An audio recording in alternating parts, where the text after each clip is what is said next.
ሰላም ሰላም፣ እንዴት ናችሁ ውድ ቤተሰቦቼ? እንደሚታወቀው እንግዲህ ምግብ ምናምን ለመስራት እየሞከርኩ ነው። ዛሬ ደግሞ ኬክ እንሰራለን ማለት ነው። በሶስት ግብአቶች ብቻ እንደምታዩት የኬኩ ዱቄቱ እንደምታዩት በጥቁሩ ነው። በነጩ ማለላችሁ ጃይዝ ነው ማለት ነው። እዚህ ጋር 3 እንቁላል እናደርጋለን። ከውጭ ስለሆነ የመጣው ማለት ሁሉም ነገር አለው። በነገራችን ላይ የምታደርጉት ዘይት እና እንቁላል ትንሽዬ ውሃ ብቻ ነው ማለት ነው። 3 ነገሮች ብቻ ነው። ከዛው ከዱቄቱ ጋር ስኳር አለው፣ ቤኪንግ ፓውደር አለው። ስለዚህ ጃሂዝ ነው። ከውጭ ሲመጣ እንደዚሁ ጃሂዝ ሆኖ ነው የመጣው ማለት ነው። ስኳር አናደርግም፣ ምክንያቱም ዱቄቱ ራሱ ማርማር ነው የሚለው አብሮ ስላለ ስኳር ማለት ነው። መጀመሪያ እንደዚህ እንቁላሉን በደንብ አድርጋችሁ ከመታችሁ በኋላ ትንሽዬ ዘይት ግማሽ ብርጭቆ ታደርጋላችሁ ማለት ነው። እኔ ሙሉን ነው የሰራሁትኝ። ምናልባት እናንተ ግማሹን ከሰራችሁ 2 እንቁላል በቂ ነው። ትንሽዬ ዘይት በቂ ነው ማለት ነው። እንደዚህ ዘይቱንና እንቁላሉን በደንብ አድርገን ከመታ ነው በኋላ ዱቄቱ በነገራችን ላይ ለመምታት ራሱ አልተመቸኝም። ያው ስልኩ ካጠገቤ ስላለ እንዳይወልቅ ብዬ ነው። ከዛ ዱቄቱን እናደርጋለን፣ የኬኩን ዱቄት ማለት ነው። እንደምታዩት ነው። ክርቶን ከፈለጋችሁት በደንብ አድርጋችሁ ለመምታት ያው ስልክ ስላለ ካጠገቤ እንግዲህ አልተመቸኝም እንትን ለማለት ማለት ነው። እንደዚህ በደንብ አድርጎ ለማማሰል በደንብ አማስሉኛል። ይሄ ዱቄቱን ልክ እንደ ሌሎቹ ለምሳሌ አሁን በፍርኖ ዱቄት ምናምን ኬክ እንደሚሰራ አይነት አይደለም። በደንብ መመታት አለበት። ከዛ ትንሽዬ ውሃ እናደርግበታለን።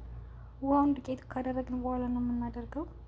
ከዛ በዚህ መልኩ በደንብ አድርገን እናማስለዋለን ወይ ደግሞ እንመተዋለን። በደንብ መማሰል አለበት። ኬክ ምናምን በተለይ እንትን ካላችሁ የኬክ ምንድነው የሚባለው በአረብኛ ከላጣ የሚባለው በዛ ማምታት ትችላላችሁ። እኔ ግን አለኝ፣ ግን የተጠቀምኩት ከሁሉም ነገር በእጅ የሚማሰለው ይሻለኛል። ከላጥ መጠቀም ትችላላችሁ ካላችሁ፣ ከሌላችሁ ደግሞ እንደዚህ ማማሰልም ትችላላችሁ ማለት ነው። ሊጡ በጣም መቀጠንም መወፈርም የለበትም። እኔ መጀመሪያ ላይ ግማሹን አድርጌ ነበር። ከዛ ትንሽ ሊጡ ቀጠን ስላለ ዱቄቱን ሁሉንም ጨምሬዋለሁ ማለት ነው።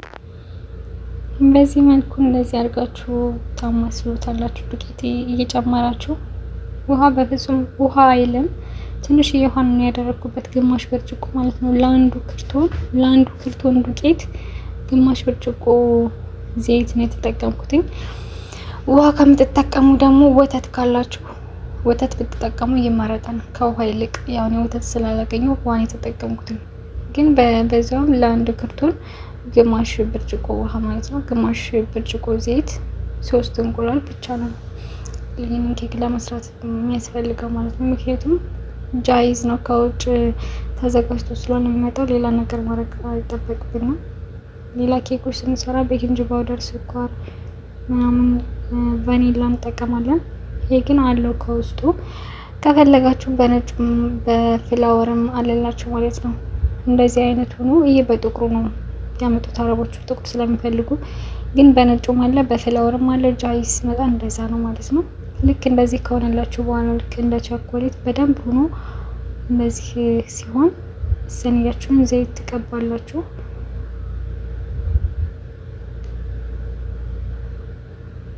ከዛ ስኒው ላይ እንደዚህ ታደርጉታላችሁ ማለት ነው። ያው በአንድ እጄ ስልክ ይዤ ስለነበረ ለግድ ነው የምቀርጸው። በነገራችን ላይ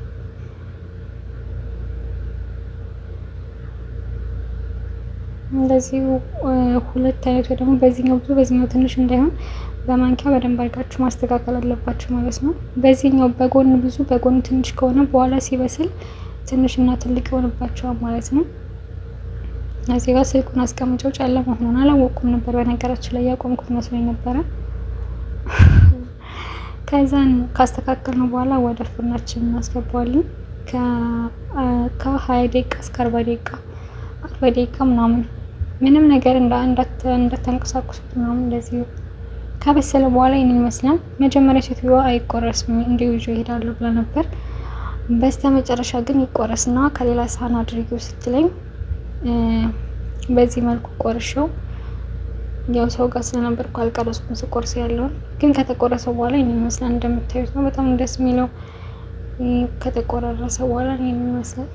እኔ ግን ኬክ ሰራለሁ፣ ግን አቆራረስ ላይ ብዙም አይደለሁም።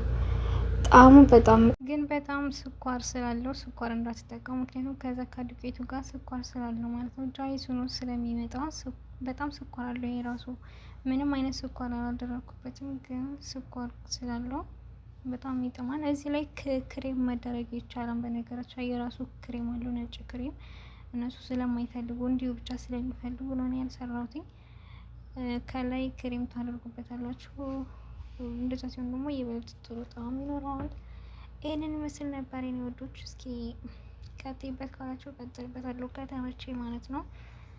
እውነት ለመናገር ምግብ እየሰሩ ቪዲዮ መስራት ይከብዳል። በዛ ላይ አረቦቹ ፈቃደኛ ላይሆኑ ስለሚችሉ ይህን ቪዲዮ ከቀረጽኩት ቆይቷል። ለዛ ነው የምለቀው።